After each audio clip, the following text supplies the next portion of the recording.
From KCRW, this is Here Be Monsters. Okay, this is interview number 2 with Scott, Donna, and the noise in the background is 2 grandkids, and they're playing with an iPad. So, anyway, we'll start the interview. Ken Arnold and his wife Donna were babysitting their grandkids when they made this recording. They've been married for 29 years and both work at the nearby aerospace company. Donna does analytics during the day. Ken drives a forklift at night. Their schedules are completely opposite, but they're lucky to share the same hobby. Together, they run the Puget Sound Ghost Hunters.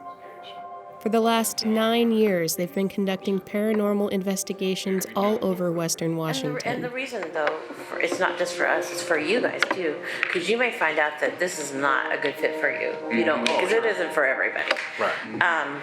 But since you have a lot of background in diverse people, I think that really gives you an edge.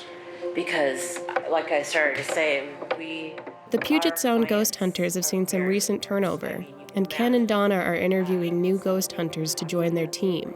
They've narrowed it down to 2 applicants, 2 people who they think can investigate haunted houses with both rigor and compassion. What other questions do you have for us? Because I know you have to leave. Yeah. So.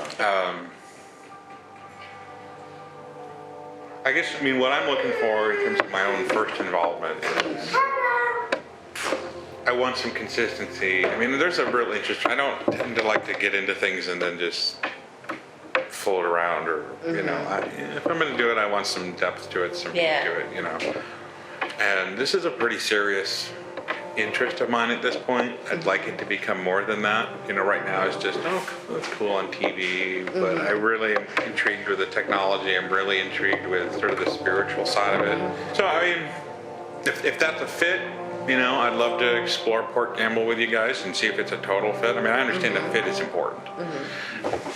Okay. Well, we should let him go. He's got to go. And we can. So thank you so much. Great meeting you. With Scott.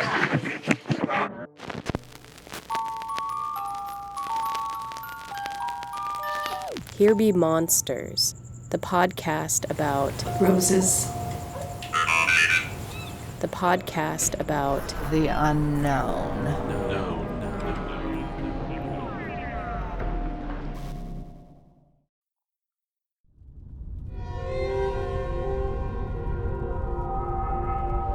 Donna and Ken tell me to meet them at 5:45 outside of a haunted mansion in Port Gamble, Washington. From Seattle, it takes just a 40-minute ferry ride and 30-minute drive to get there, give or take 10 minutes if you decide to stop at the Taco Time in Paulsbo along the way. Port Gamble used to be a booming mill town. It had a big port and easy access to rich Pacific Northwest lumber. But times changed, and the mill closed, and all the town had left were all the gorgeous old colonial buildings that had been meticulously preserved over the years, including the Walker Ames Mansion. And like any good mansion, this one was supposedly haunted. Now the town is a picturesque tourist location where visitors can buy antiques or eat artisan gelato, or commune with the dead.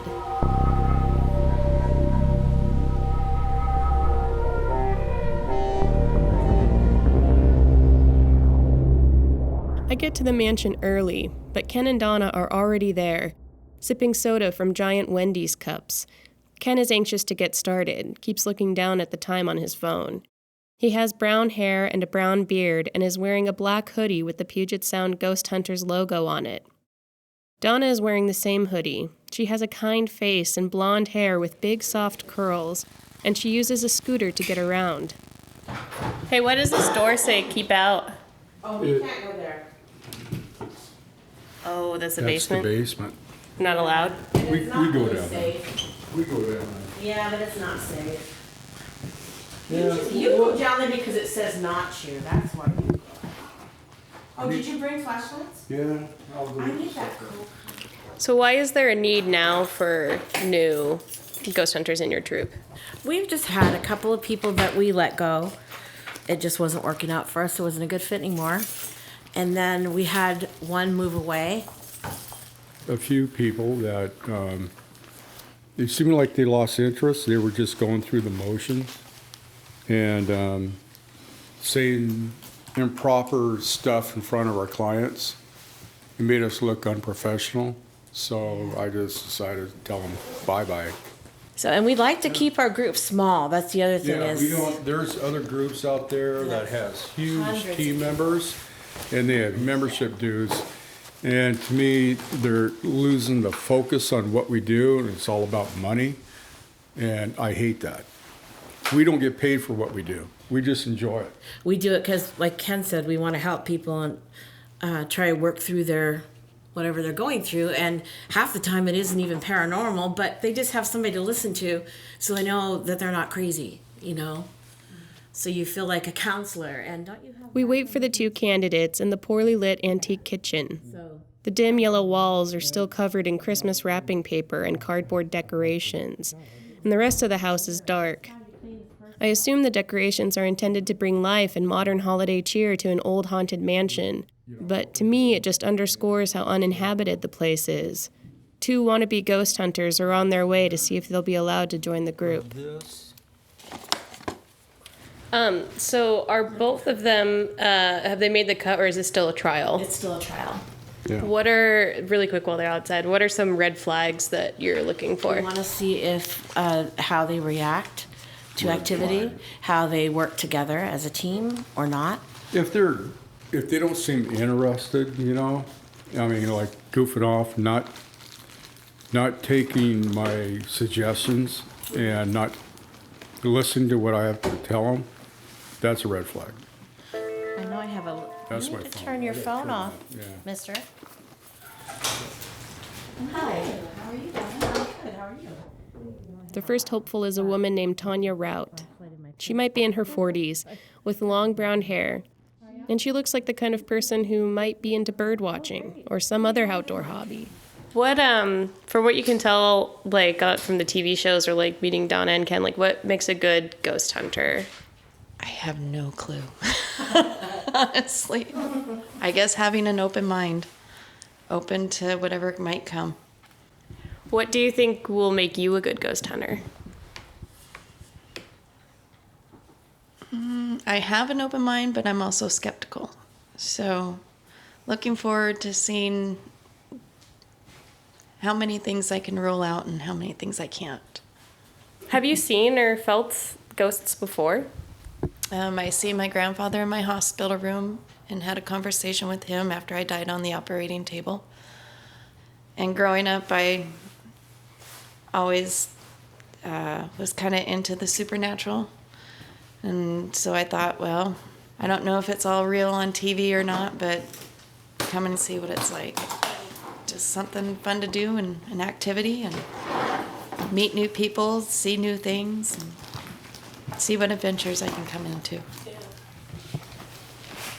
Scott Harris also hopes to be allowed to join the team.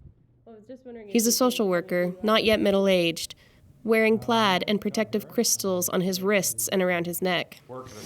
I've been kind of interested in ghosts, if you will, on and off. The last couple of years, it's really kind of ramped up for me. So this will be, if they take me, this will be a nice, difference from the hard work that I do during the day. Have you ever been a part of a group like this before? No, not at all. This is my only sort of real ghost experience. I had a poster on my wall of Charlene Tilton. She was the hottie on Dallas, right? It was the only sort of sexy poster my mom would let me put up in my room, and it wasn't sexy at all. It was really just a headshot, whatnot. And this poster, no matter where I put it, would fall off the wall.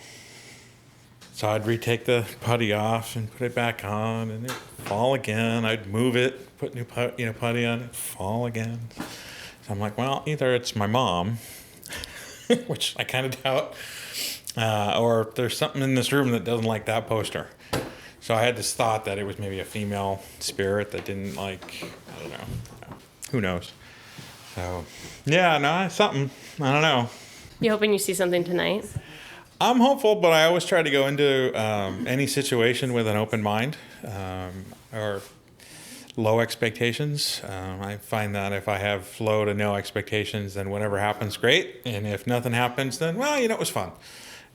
So hopefully we'll sense some energy and see what's in the room. And Scott even brought his own laser thermometer in his pocket. I had him tested on my arm. I'm open to that. What's my temperature? Can you just shoot it on my arm? You are 68.2. Wow. 66. Is that hot or is that cold? Well, that's kind of cold. What do you think makes a good ghost hunter? I don't know. I'm not one yet. I would go with open mind. If it gets picked up and thrown against the ceiling, that's a good. All right. ghost hunt. You have my permission. No. I want No. to see No, that. don't say that. All right. You don't have my permission. That would be something we don't want to say. It could happen.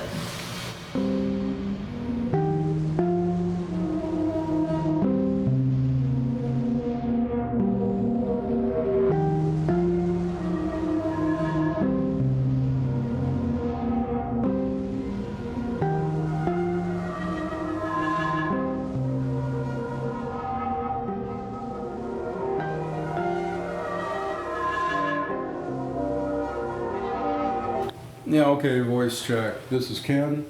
Tanya. Scott. Donna. Bethany. Okay. What's the voice check?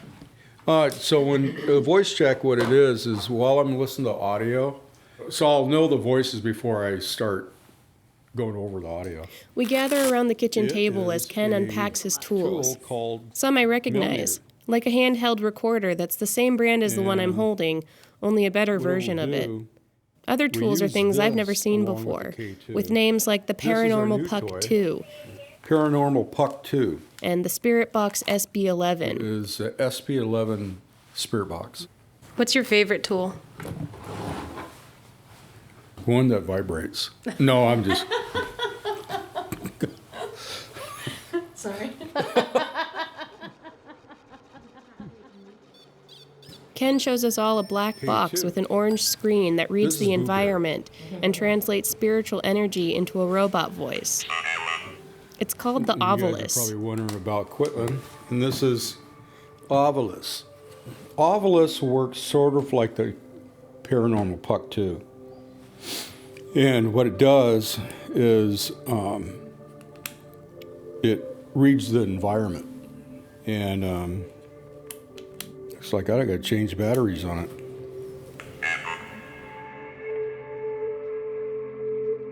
These tools will give us proof sometimes. I'm skeptical, like I think you mentioned. I believe, but I'm skeptical, so I need to be shown. Everything is ready. Ken grabbed a tangle of equipment and Donna grabbed her cane. We're going to start up in the attic, and then we'll work all the way down the basement. The basement freaks me out. So there's something, if you open that door and you're at all sensitive, you will feel it. I mean, I wouldn't go down there if I physically could. I wouldn't. There's no way. Yeah. Well, I wonder why the sign on the door says keep out. I know. The growler's down there. The two headed upstairs to the attic, and the rest of us follow. Me with my recorder, Scott with his thermometer, and Tanya holding Boo Bear, a talking teddy bear designed to entice activity from child spirits. It's definitely a lot colder up here, huh? A lot colder. Okay.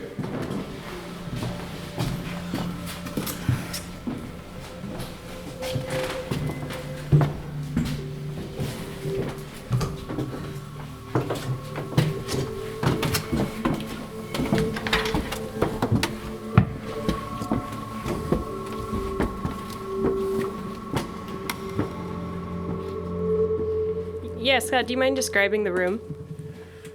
Well, we're in the attic. There's you can see the timber joists, the brick fireplace that goes out to out the roof. It's cold, a lot of brickwork. Bare light bulb in the ceiling. A couple of windows. Not much else. Wood floor. Cool, you know. It's a pretty good sized attic. Yeah. Everybody stand still. And I'll start questioning. Can you make a sound to let us know you're here?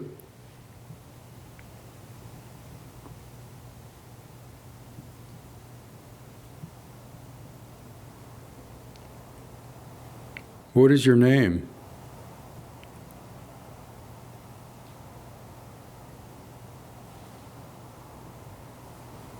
Can you see us?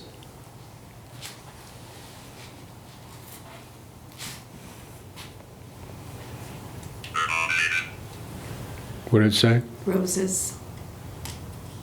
Do you like roses? Mr. Ames, are you here with us? Tom.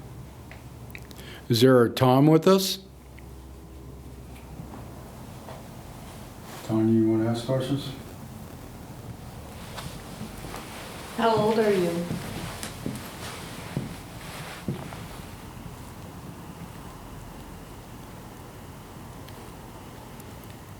Is there more than one here? Or is there many that are here?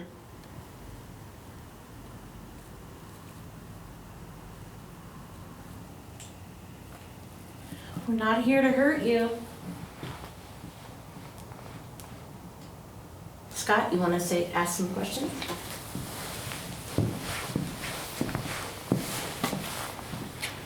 What was your favorite window to watch out?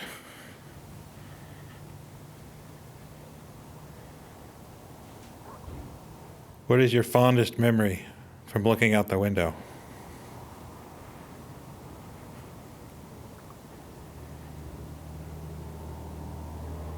Is there anybody in here with us?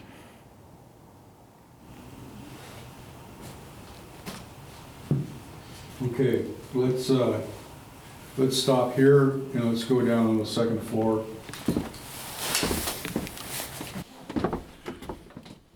We continue to do more sessions throughout the house's 3 main floors.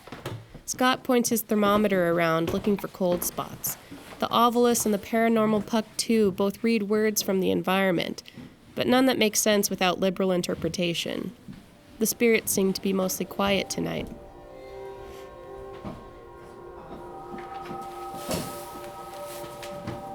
How you feeling, Tanya? I want to spend the majority of our time. Still skeptical, just kind of checking it out, seeing what happens.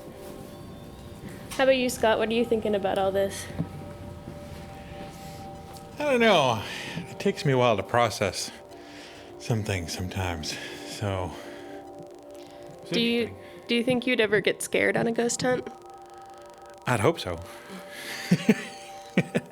I don't know. Not much scares me. Don't we all kind of hope that something scares us? At least makes us know that something's there. Yeah.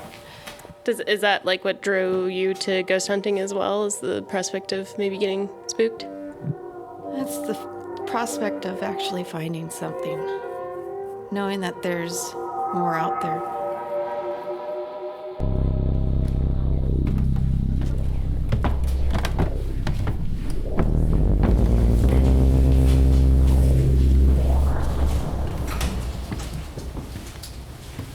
We're entering the basement through a door that has a sign that says "Keep Out." It doesn't apply though.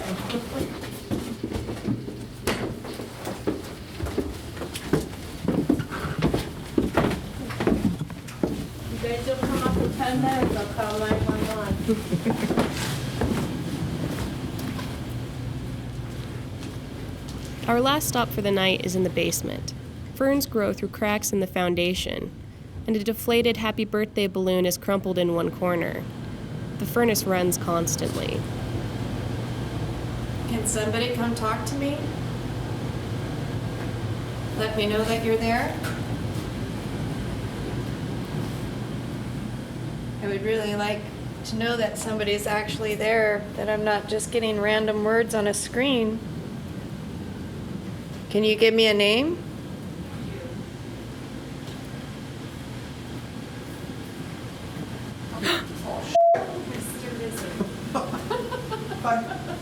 Is that a salamander? Yes.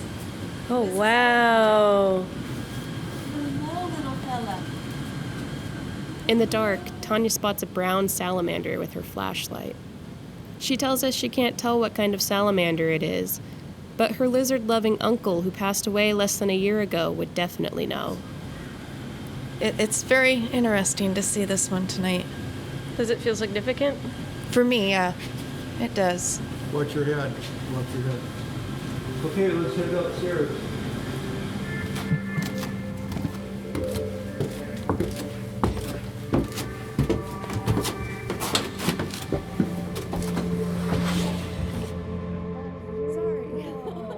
Well, how long ago did your uncle pass? He passed last May.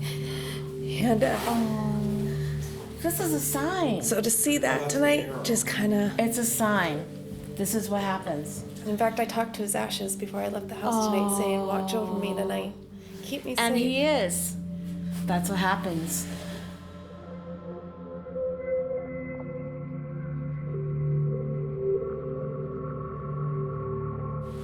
So, when will these two know if they're in the club? Well, what do you guys think?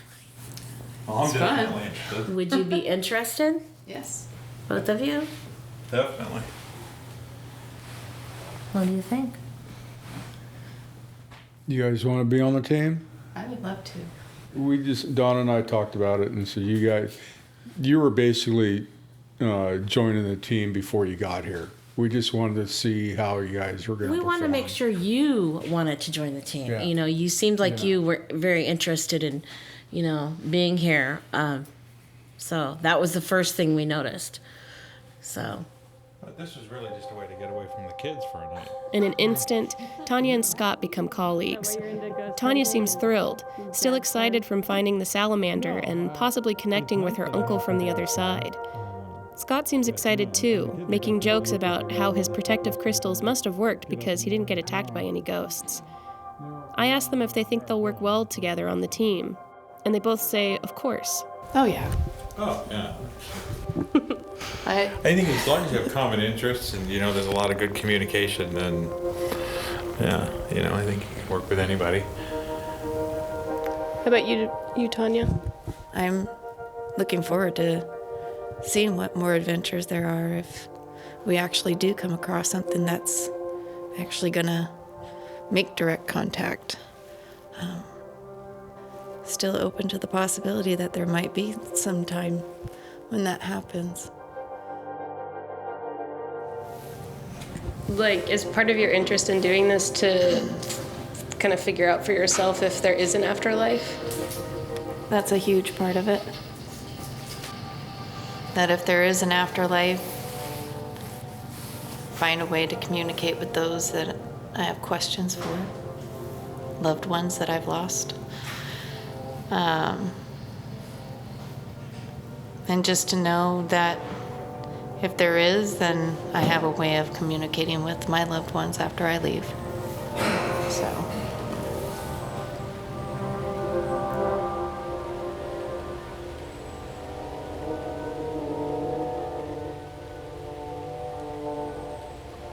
The Puget Sound ghost hunters leave the haunted mansion, all 4 of them.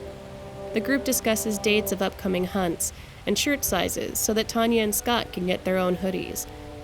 It's late now. We're tired. Everyone's driven an hour or more to get here. Tanya tells me she's going home to research salamanders, to identify the one we saw in the basement. Scott tells me he hopes his kids are in bed by the time he gets home.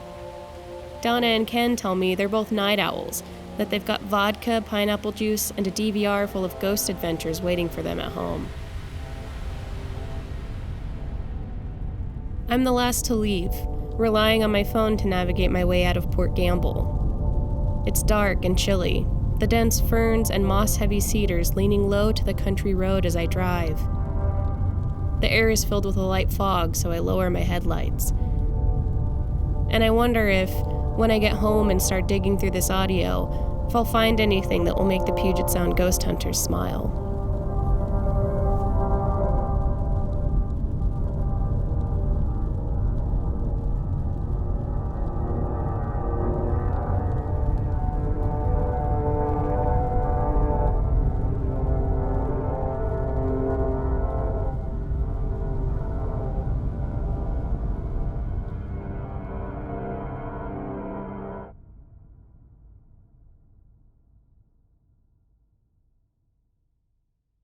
In the weeks since the trial investigation, Tanya and Scott have continued to assimilate to the group. 2 weeks after joining the group, Tanya captured what Ken called a Class A EVP while at a client's home. I've actually got a clip of this EVP, and I'll play it for you now.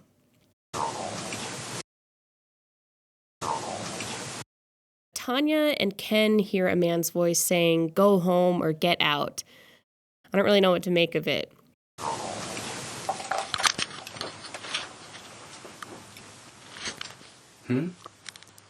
Did you just tell me to go home?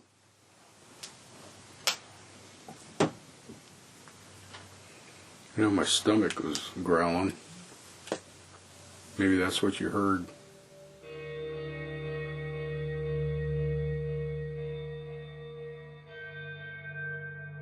To learn more about the Puget Sound Ghost Hunters, check out their website at psghosthunters.com.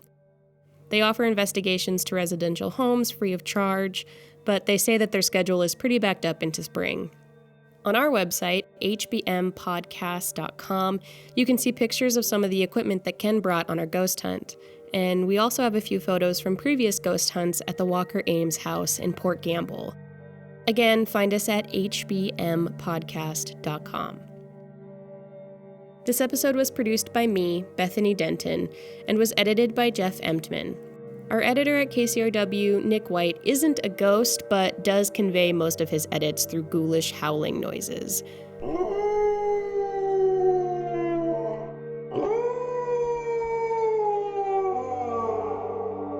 Music on this episode from The Black Spot and Phantom Fauna. In fact, right now you're hearing some music from Phantom Fauna, from their soon-to-be-released sophomore album. We'll let you know when it's out.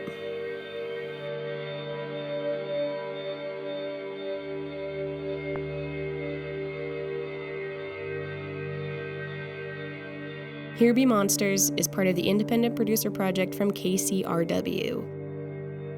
Thanks for listening. We'll have more episodes soon.